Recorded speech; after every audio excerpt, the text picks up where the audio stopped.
The story begins with the cast of characters in the far north of the continent. They have finally arrived in Oriol, the land where souls rest. It's the place people commonly call heaven, a place where countless souls gather, and also where Magaflam talks to her old comrades. And then Frieren is in a wagon, reading her book, and is called by Himmel, and then she looks where they are going and sees that the imperial capital is in sight.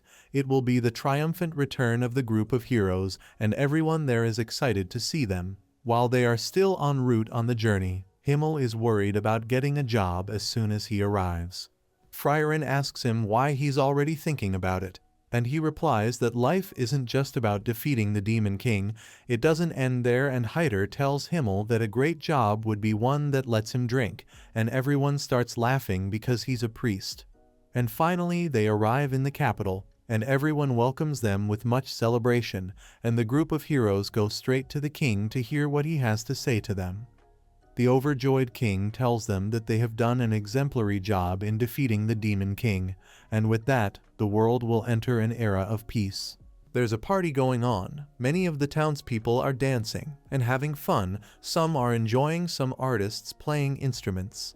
Many children are running through the streets, and Frieren meets up with her group, and on seeing her, Himmel tells her that it seems the king is going to erect statues of the group in the square as a form of prestige for having brought peace after defeating the Demon King, but Himmel is a little unsure whether they will be able to reproduce the beauty faithfully, and Frieren tells him that the king will save money as he only gave them 10 copper coins when they left, but the priest is very pleased because they can drink as much as they want. After they've had a bit of fun, they all stare at the horizon, and Himmel tells them that their adventure has come to an end after 10 years, and the priest remembers that on the day they were going to leave, Himmel and Eisen were almost executed for not having manners when talking to the king.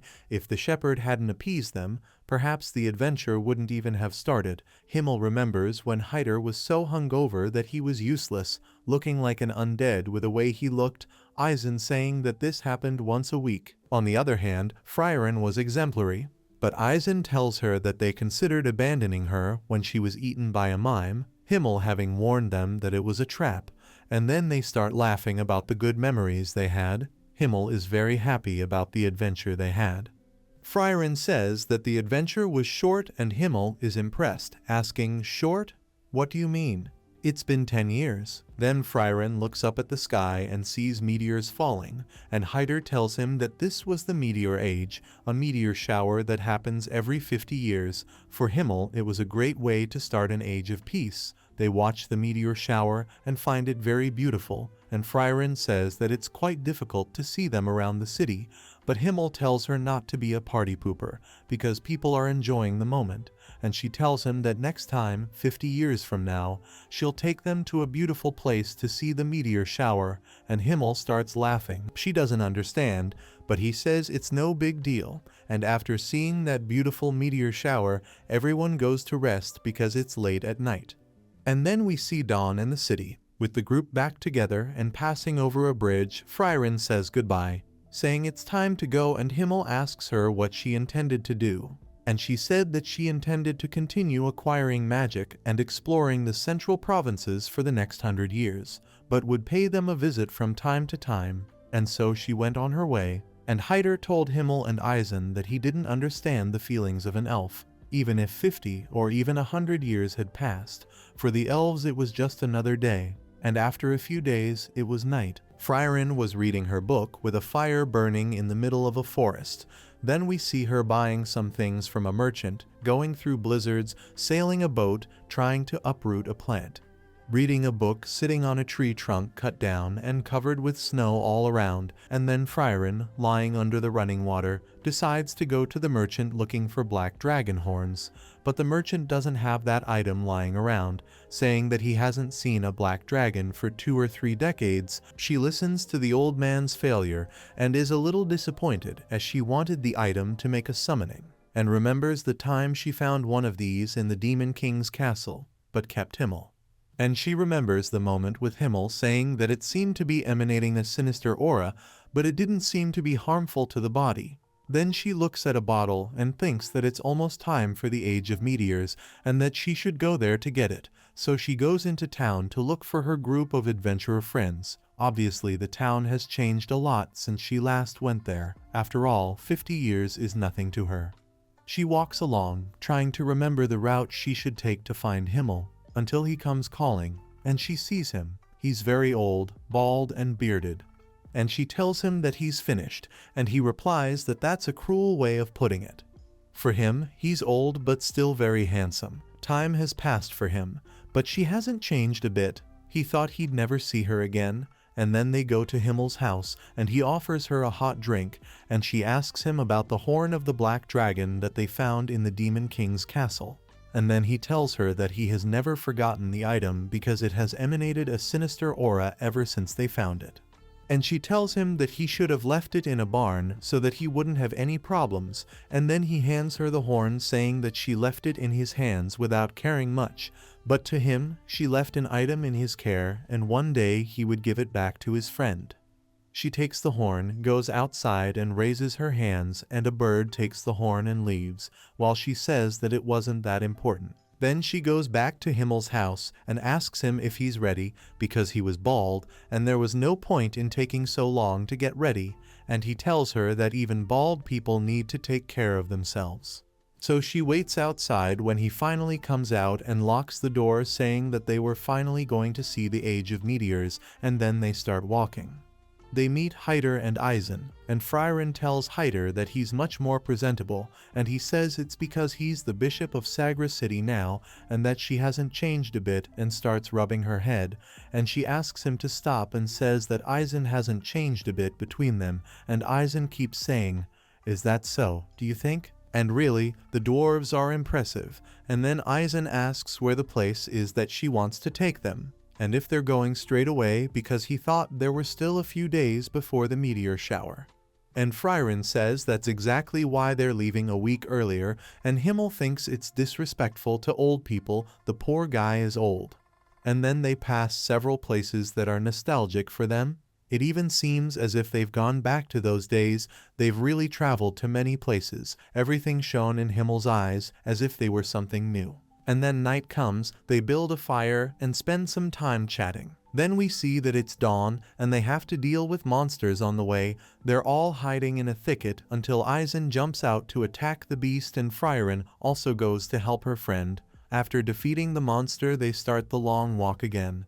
Himmel thinks that they were always present in his memories, and that he longed for the day that they would be together again, and thanks Frieren because thanks to her, he was having the last fun adventure. And then they are near a lake with a lot of green around it, and they watch the beautiful meteor shower in that beautiful place. Himmel's eyes were shining to see that beautiful moment he was having after the meteor shower. Everyone goes to rest. A while passes. We are in the city and Himmel's funeral is taking place. Hyder tells Frieren that he believes Himmel was happy. She answers him saying that she also thinks he was happy. Some of the people present at the funeral find it strange that Frieren, who was a good friend of Himmel's, isn't showing any sadness, and even calls her insensitive, so Hyder, in order not to leave the blame solely on Frieren's shoulders, says, "We're not showing any sadness either." And they shout at him as the bishop to show seriousness by saying that they are all insensitive, and then the bell rings, and we see Himmel's funeral at the moment. Right when they were already putting earth under the coffin, with Frieren saying that she didn't know anything about him. She had only traveled with him for 20 years and bringing up various memories in her mind. Even though she knew that humans have a short lifespan, she gets sick and starts crying because she never bothered to learn more about him. At this point, Hyder and Eisen try to comfort her. Hyder tries to rub her head, and she asks him not to. After their old friend's funeral, a carriage arrives, and Hyder tells Frieren that he's going back to the sacred city at that moment, and that he'd like her to come by more often. After all, that might have been their last meeting, as he was a bit ill from long years of drinking, and he laughs, saying that maybe it's a divine punishment, and goes on mockingly, saying that they should leave a drink on his tombstone. And when he gets into the carriage, Frieren asks him if he's not afraid of death, and he says that they were the heroes who saved the world, so they will have a prosperous life in heaven. Then he leaves, and then she says goodbye to Eisen, saying that she wants to get to know humans better. She even asks him to help her on her journey. but he says he's too old to hold an axe, and then she says goodbye to him, going on her way alone again. Soon after that time passes again, we see her looking at a tree, and she says that she's seen that tree before, and always gets lost in it, and didn't know where she was. A girl with purple hair asks her if she's looking for something, and Frieren tells her that she's looking for a man called Hider. Then the girl takes Frieren to him, and he is much older, and she even brought him a drink.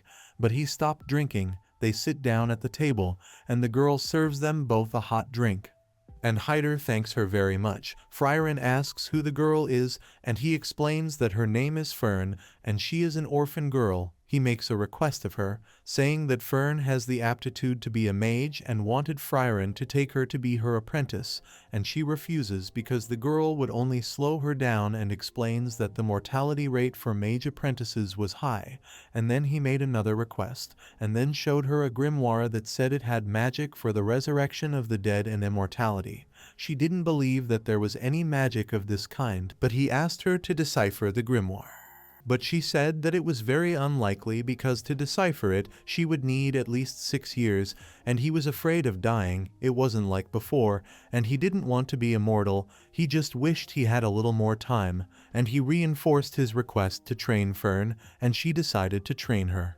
It was a little difficult to find Fern, as she was a little way from the little house they were staying in, but Frieren managed to find her, and she thinks about how difficult it was to find her and how difficult it was to detect her mana, and she saw that she had an incredible mastery of magical techniques, which is extraordinary for her as Fern is very young.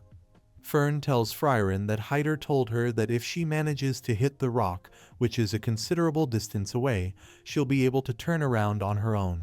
Then she tries to hit the rock with her magic, but she can't reach it. So Frieren asks her if she likes magic, and Fern says it's a compromise.